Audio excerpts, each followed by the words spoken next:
Hi, my name is Kamryn Ford, and today's date is December 6th, 2022, and I have the landmarks that I have to talk about on my card.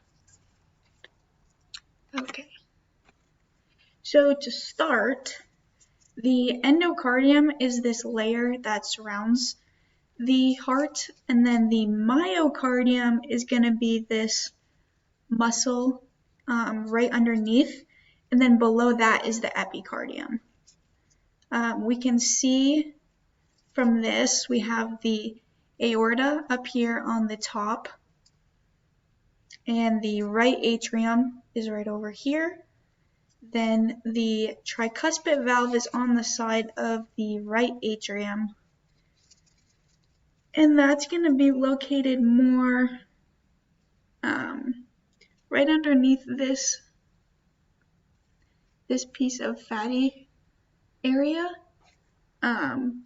followed by the right ventricle. Towards the bottom here, we have the interventricular septum.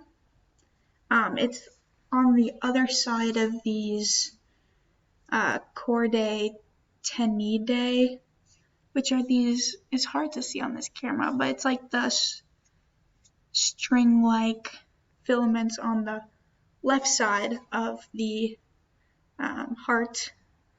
On the left side, we have the mitral valve right up in here. That goes up. You can actually stick the probe through it, and then the aortic valve also comes out right above that mitral valve and by the right atrium. And then the pulmonary valve is over here. It's kind of covered by a lot of fat. That didn't help a lot. But if I turn it around, it's on the left side of the heart, up near the top. Yeah, I hope that covers everything. It's kind of hard to see. It's hard to split open. The myocardium is actually a lot thicker than I thought it would be. So, yeah, that's the heart. Thank you.